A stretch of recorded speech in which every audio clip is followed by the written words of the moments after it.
আজ খুব তাড়াতাড়ি উঠে নিরামিষ কিছু রেসিপি তোমাদের সঙ্গে শেয়ার করব। সকালে কিংবা রাত্রিরে রুটি লুচির সঙ্গে খাওয়ার মতো কিছু রেসিপি। পটলটাকে তেলের মধ্যে ভেজে নেব। দিয়ে দিলাম লবণ আর হলুদ। এই পটলগুলো অনেক দিন ছিল, আর দেখো তেলটা কিরম কালো হয়ে গেছে। আর দিয়ে দিলাম একটু পাঁচফোড়ন। পটল ভাজলে না একটু তেলটা কালো হয়ে যায়। আর একটু টমেটো দিয়ে দিলাম আর একটু কাঁচা লঙ্কা, ব্যাস। আর কোনো মশলা দেবো না। দিয়ে দিলাম আলু। আলুটা ভাজা ভাজা হয়ে গেছে, জল দিয়ে দিলাম।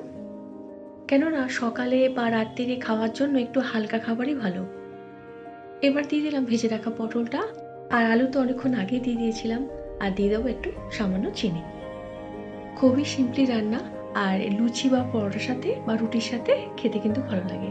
একটু আলুটা ঘেঁটে ঘেঁটে দিলাম। সঙ্গে দুপুরের রান্নাটাও হবে। এদিকে আমার পটলের ঝোলটা হয়ে গেছে, নামিয়ে নিয়েছি। এবারে কড়াইতে আরও কিছুটা তেল দিয়ে দিলাম। কালো জিরে, কাঁচা লঙ্কা ফোড়ন থেকে যখন সুন্দর গন্ধ ছাড়বে, দিয়ে দিলাম ঝিরিঝিরি করে কেটে রাখা পেঁয়াজ। এই তরকারিটাও কিন্তু রুটি পরোটার সাথে খেতে ভালো লাগে। সকালে বা রাত্রিরে খাওয়ার জন্য এই তরকারিগুলো ভালো লাগে, করে দেখবে। এবারে দিয়ে দিলাম মিষ্টি কুমড়ো। কুমড়োটাকে ভালো করে এর সঙ্গে একদম পাতলা পাতলা করে কেটেছিলাম। লবণ আর হলুদ দিয়ে দিলাম। আর কুমড়ো না খুব তাড়াতাড়ি হয়ে যায়, আর কুমড়োটা না বেশ মিষ্টি। এবার দিয়ে দিলাম একটু সামান্য চিনি। ভাজা ভাজা হয়ে গেছে, তারপর চিনিটা দিয়ে দিলাম। খুবই ইজি রান্না, রুটি পরোটার সাথে ভালো লাগবে। হয়ে গেছে, এবারে আমি এটা নামিয়ে নিলাম। এবারে করে নেব মাছের তেলের তেল বেগুন। কড়াইতে তেল দিয়ে বেগুনটাকে ছোট্ট ছোট্ট করে কেটে রেখেছিলাম, সেটাকে ভেজে নেব। আচ্ছা, কারা কারা মাছের তেল খেতে পছন্দ করো বলো তো? আমাদের বাড়িতে আমার শ্বশুরের খুব প্রিয়। আমার কর্তামশাই তো খাবে না। আর এবারে ভালো করে বেগুনটা ভাজা হয়ে গেছে। এবার দিয়ে দিলাম ছোট ছোট করে কেটে রাখা কাঁচা লঙ্কা। কাঁচা লঙ্কা আর বেগুনটাকে ভালো করে আমি ভেজে বেগুনটাকে তুলে নিলাম। এবারে কড়াইতে দিয়ে দিলাম কিছুটা সর্ষের তেল। তেলটা গরম হয়ে গেছে, এবারে কেটে রাখা পেঁয়াজটা দিয়ে দিলাম। পেঁয়াজটাকে ভালো করে ভেজে নেব। আর মাছের তেল তো বেশি খাওয়া ঠিক না। পেঁয়াজ আর রসুন হালকা করে ভেজে নিয়েছি। এবারে দিয়ে দিলাম মাছের তেলটা। এই রান্নাটা করার সময় না কাকু এসেছে, সেই জন্য একটু আনমনা হয়ে গেছি। ভালো করে এটা তেলের মধ্যে এটা পেঁয়াজটাকে রসুনটাকে ভালো করে এর সঙ্গে মেল করে নেব।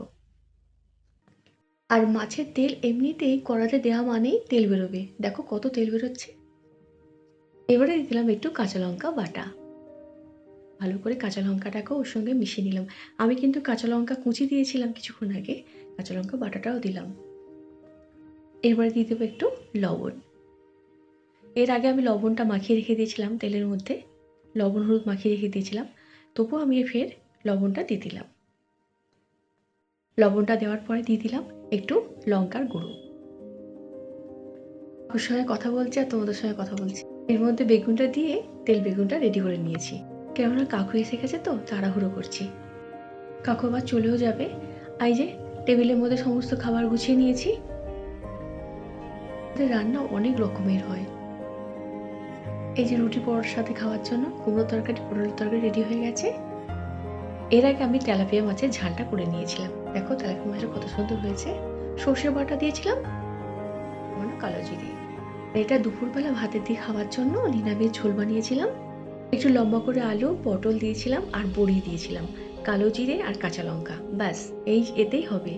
এই পাতলা একটা ঝোল হবে, আর দুপুরবেলা ভাত দিয়ে খেতে খুব ভালো লাগে। কাকু বেশিক্ষণ বসেনি, সঙ্গে সঙ্গে চলে গেছে, কারণ কাকুর কাজ আছে, একটা বেরিয়ে গেছে। আর এই যে দুপুরবেলা আমরা ভাত খেতে বসে গেছি।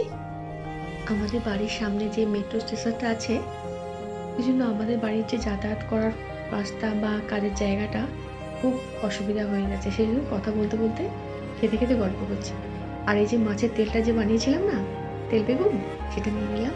এত অপূর্ব খেতে হয়েছে, দারুণ লাগলো। একবার এভাবে করে দেখো, তেল বেগুন গরম ভাতের সঙ্গে খেতে ভালো লাগবে। তবে মার তো ফাটল ধরেছে, এবার রিপেয়ারিং হবে। এখন বোধহয় অনেক বছর লেগে যাবে ওটা সারাতে। কিন্তু যাতায়াতের পথটা না খুব মানে অসুবিধায় পড়ে যাচ্ছি আমরা, কি করবো, যাতায়াত করব। সব কিছুর তো একটা সময় আছে, ক্ষয়ক্ষতি আছে, সেটা মেনে নিতে হবে। আমাদের ওই বাড়িতে পুকুরের মাছ, গাছের নারকেলের জন্য অনেক কিছু রেসিপি দেখাতে পারি না। তাহলে আজ এই ব্লগটা এখানেই শেষ করছি। সবাই খুব ভালো থেকো, সঙ্গে থেকো, টাটা।